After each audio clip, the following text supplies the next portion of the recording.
You ask Tiger to solve. This deals with linear equations with one unknown. The final result is x equals -1. Let's solve it step by step. Simplify the expression. Expand the parentheses.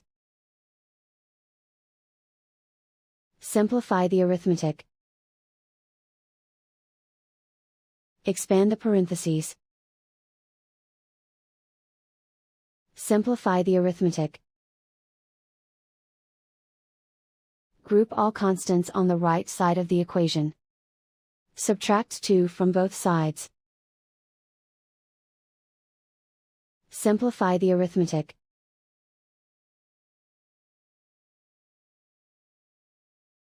Isolate the x. Divide both sides by 2. Simplify the fraction.